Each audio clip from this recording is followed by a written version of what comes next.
Step 1. Do everything together. Try to be the perfect couple. Subscribe to the narrative that a perfect couple spends every waking moment together. Have no alone time and have no privacy. Wake up together, brush your teeth together, make breakfast together.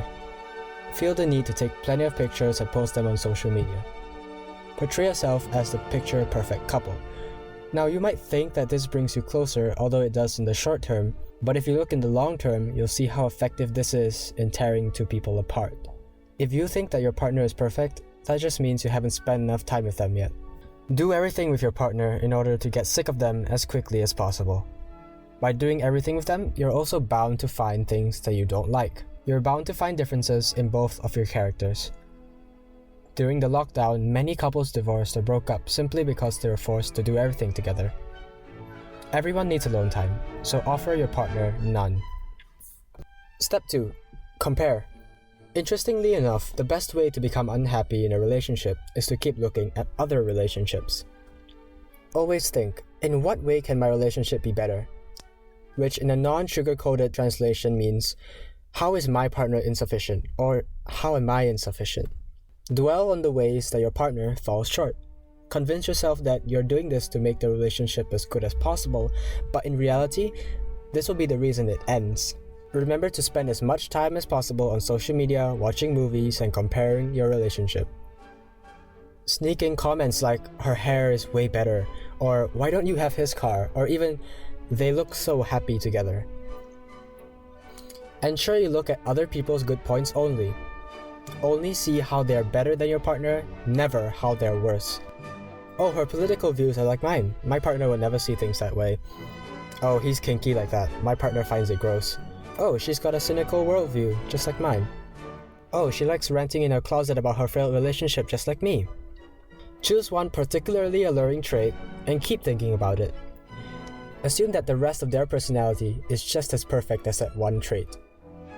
Every time your partner doesn't display it, get more and more disappointed. But never make yourself heard, because that would hurt their feelings. Just obsess over your partner's flaws by comparing them to others. Realize that you are two different people, and you just might be two different people. Step 3. Never start conflict. As your jealousy inevitably starts creating problems, your partner will bring them up in order to try and solve them as quickly as possible before they become big issues. However, try to be as nice and accommodating as possible. Always dismiss their concerns by saying, "You're right." This may seem like the problem has been fixed, but you've actually sneakily swept it under the rug. On your side, don't start arguments, or at least keep them as brief as possible and always agree. When you agree, to them it seems that the relationship is improving. It seems a problem has been resolved and you've come to an agreement. As long as they believe the relationship is improving, it's worth it, right? Blame the issues on yourself and hope that the problems fix themselves. Let the issues build up and deal with them later. Believe that conflict equals bad. We all know that couple that never fought, right? The perfect relationship has no conflict, so neither should yours. Step 4. Focus on the future. Work harder at your job. Ensure she's working hard at hers. Plan for the future and forget the present. Make sure that everything will be perfectly set up when you make it. Let her cook the same meal every day in order to save money. Allow him to work overtime to make more money. Allow the flame of love within both of you to slowly grow smaller. Assume it'll be rekindled when you make it. When both of you get home after a long day, don't take time to speak about your day. Don't make love to one another. Responsible adults know that the moment you get home, you have to get to bed early. So do that. Never live in the present. Always worry about the future. Simply fulfill your responsibilities and let them fulfill theirs. Together, you're climbing the ladder. You operating one foot and them operating the other. Just keep climbing the ladder. It doesn't matter which wall it's leaned up against. Step 5. Build habits. Every day, do the same thing. Never change it up. Never buy them surprises. Never make time for something else. Birthdays will be celebrated with a card instead of a party. Anniversaries will be a Sunday night dinner with a couple of friends, and make sure to end early so you get enough sleep for Monday. Start eating more junk food and start playing video games. If your partner says anything, claim that you need some alone time. Suddenly, you've gone from doing everything together to doing nothing together. But they don't understand what you understand. They don't know your needs. After building rigid habits, you realize you come back and complain about the same things every day.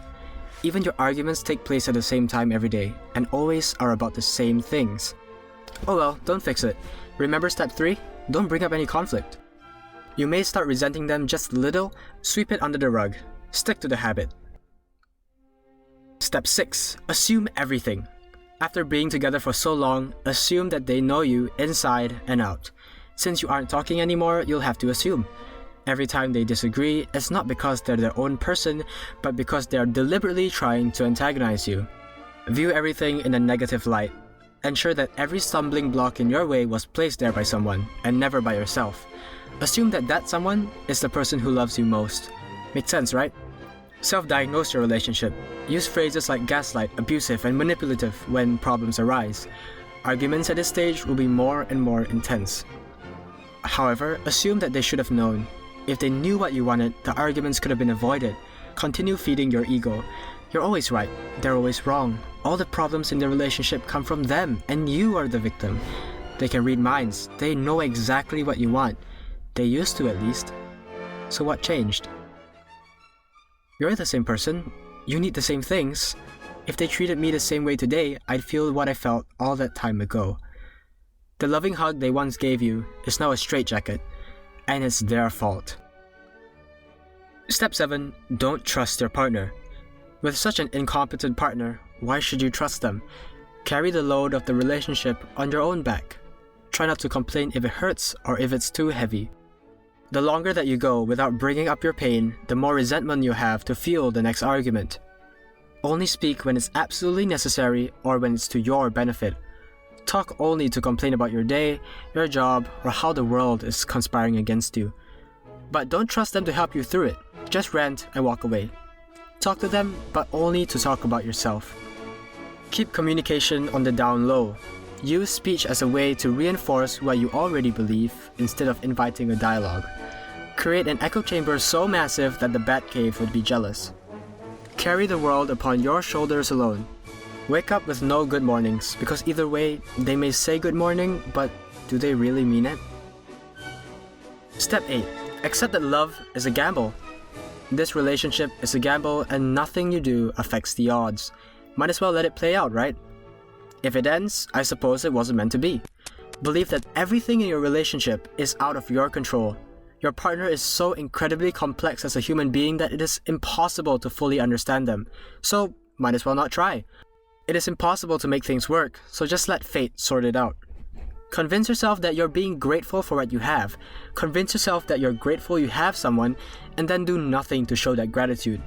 Don't try. Why should you? You're either soulmates or not. Sometimes it works, sometimes it doesn't. When life shows you that the relationship was meant to be, then you can be vulnerable. Only then can you tell them that you love them again. After all, you have all the time in the world if this relationship fails. You're safe. You won't age. You won't peak. You won't die alone. You've got plenty of time. Step 9. Forget who your partner is. Place your love somewhere else. You'll need to fall in love with video games, junk food, and most importantly, yourself. If you're perfect, then you've got no need for anyone else. Your partner might tell you otherwise, but just remember, you are all you need. Humans certainly aren't social creatures. Humans certainly don't need a tribe, and humans certainly don't love. You're a lone wolf. You're on the Sigma male grind set. Fall in love with yourself, and forget what that person once meant to you. Go out more with friends on the weekends. Spend even less time together. Forget birthdays and anniversaries. They should have to remind you to do things. Never take initiative to show your appreciation. You're too busy playing RuneScape or Minecraft anyways. Forget about them. You need time for yourself. If they say anything, it's their fault for being too controlling of your time. You're suffocating, and they're the plastic bag. Step 10. Forget who you are. Finally, become the opposite of the person your partner fell in love with. When he or she fell in love with you, what were you like? Ambitious? Grateful? Caring? Accepting? Become the opposite. Live a week like this, a month like this, a year like this, half a decade like this. Indulge in whatever makes you happy. Claim it self-love. In reality, it's self-destruction. Your partner will hope that you climb out of this metaphorical hole that they see you in. Just know that you're not the one in the hole. You've already climbed out. You're just shoveling dirt over the hole, with them still in it. Because in reality, You abandoned the relationship long ago. You can't really pinpoint where, but you know it happened. The responsibilities and weight of the relationship can be carried on one person's back. But for how long? Perhaps after a year or two, they'll look around and realize that they've been carrying the weight all this time. By then, the weight will be too much for them, and they'll stop carrying it too. But of course, this was the way it was always gonna be.